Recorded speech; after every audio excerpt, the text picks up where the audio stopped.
How to fix Star Wars The Last Jedi. I just know that this video is going to be so divisive, so let's just get on with it. There's a few issues that I have with this movie, I'm not going to lie. Certain events which happened which I wasn't happy with. So today I am doing a video in which I talk about what I think could have been done instead of what we got in the final film. Now, for all I know, this could have been planned and at some point this could have happened, but instead the creative team went with the approach with what we got in the final film. So sit back and try to enjoy, I guess, as I give you things which I think should have happened in The Last Jedi, which would have made it a much better Star Wars film for me. Also, feel free to discuss below your personal opinions and subscribe for more content on this channel. So in no particular order, starting with number 1 is the handling of Leia in The Last Jedi. I'm going to be first to say how devastating it was to lose Carrie Fisher the way we did. I went into The Last Jedi with this lingering feeling in the back of my mind, what is going to happen with Leia, and the answer of this literally blown up in front of our faces. Now, what if that would have been it? What if Leia had died out there in space after her ship was destroyed with her still on it? Instead, what we got was the now infamous scene of her using the Force, and for the remaining of the film, Leia was hardly in it. What if Leia would have been killed? It could have given her a better death, maybe. I mean, our character's fate is inevitable, given that we've had the untimely death of Carrie Fisher. I hear that somehow Leia is going to be in Episode 9 in some way. How is anyone's guess? I hear that they're going to use unused footage from The Force Awakens. But as long as her memory gets respected in some way, then I'm good with it. However, I feel that the way that she was handled in The Last Jedi was just unnecessary. So what I'm basically saying is maybe Leia should have died during The Last Jedi. As horrible it is to say that, but maybe it could have been better for the character. But what do I know? That's just one of my thoughts. The second thing I want to talk about is Admiral Hold. I hated her. I'm just going to put it straight out there. She was a bitch. Why didn't Poe get told about this plan that the Resistance had? If she did that, then we wouldn't have got all this side story garbage about animal rights and casino gambling, because that is what happens. Poe and Finn and Rose, they rebelled against the rebellion. I could honestly live without any of her scenes. On a plus side though, she did get a pretty good death scene, I will say that, but it was a win-win for me because at the end of the day, it was a character I didn't really care about, and when she died, I thought, well, hopefully we're never going to see her ever again. The third thing I want to talk about, and I've just briefly touched on this in my last point, but it was all the stuff with the casino planet, the animal rights, and Benicio del Toro about being in this. All of these didn't need to be in the movie, and I am sorry. I am really sorry, but that is how I feel. They added nothing to the movie. Nothing at all. Well, actually that's a bit of a lie. What they added was only boredom and disappointment after the build-up we got after The Force Awakens. Number 4 is Rey's parentage. Now, this could easily be fixed in the next movie, because Kylo Ren told Rey that her parents were nobodies. Well, what does he know? He could be bluffing her? Well, maybe he is.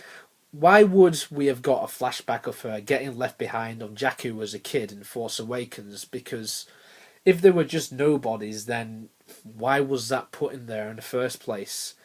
This could easily change, so I am holding out hope for this revelation in Episode 9. And that is, of course, if it is a good payoff. It is important to know what her lineage is, considering that Rey is strong with the Force, and we want to know a little bit more about her, where she got it from. Maybe her parents were Force users. Maybe her parents were Jedis that we don't know about. Time will tell. Number 5 is Yoda not appearing instead of Yoda appearing. Yes, I admit I did like this bit of the film at first, but thinking about it, Yoda turning up and destroying the Jedi text completely contradicts what he said in both the prequel and original trilogies. And don't get me started on Luke here. After all of this time, he still needed some guidance from this little green man. And this is many, many years after he's died. So I understand that it wasn't his fault that Ben Solo went batshit crazy, but come on, he should have known this. And it all came down to Yoda giving him a bit of advice, and yeah, did he really need it? So, yeah, it would have been probably better for him not to appear. Plus, Yoda looked a bit weird in some shots in this film, but I am glad that he was a puppet.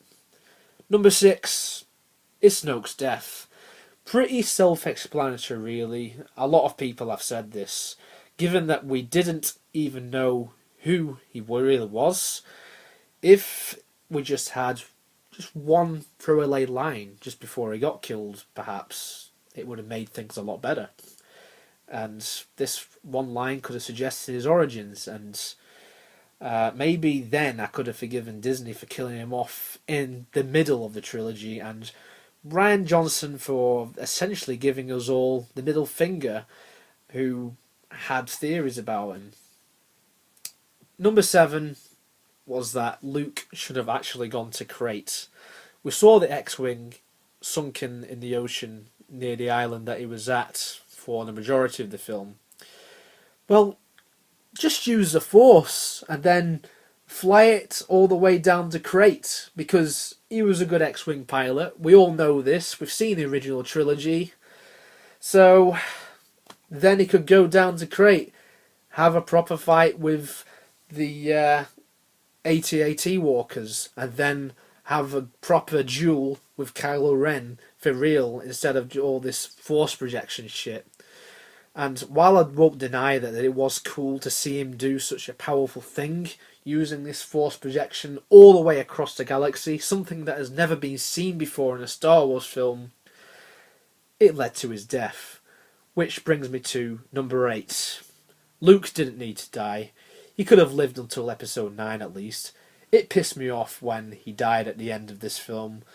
What would have been better was that he and Kylo had a fight. It ended in a stalemate, similar to how Rey and Kylo's fight ended on Starkiller Base at the end of The Force Awakens.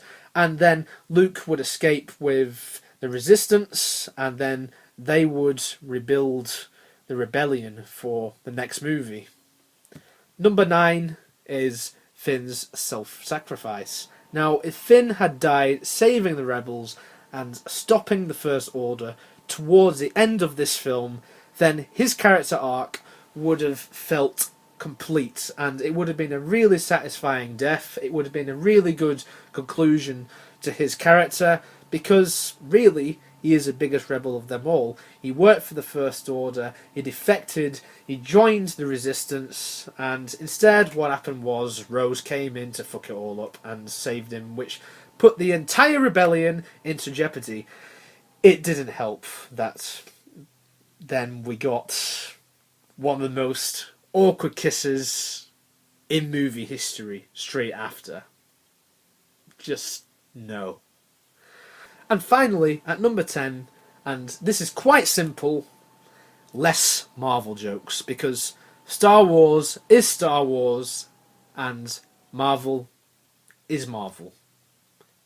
The end. So there you have it. Just for a bit of shits and giggles, there are 10 things which I think could make Star Wars The Last Jedi a better movie than what it unfortunately turned out to be. And just to finish off, I've seen that this movie is now on Sky Q, along with a few other movies like Jumanji, Welcome to the Jungle, you got Kingsman The Golden Circle, and you got Justice League, the Lego Ninjago movie, and many different other movies. And I've noticed that they've got a rating system for all these movies, and for Star Wars The Last Jedi, gives you a nice blurb about what this movie is all about. 146 minutes long, so quite a long movie. And as I said during the video, quite a lot of unneeded shit. And look at that. Viewers have given this an average of 2.5 stars out of 5. Yeah. And just below this, we've got Justice League. Now, Justice League has got very bad reviews from critics. But on here, people have given it 4 stars. Interesting. So, I'm just going to leave that there. So thank you very much for watching, guys. Have a nice day, and may the Force be with you.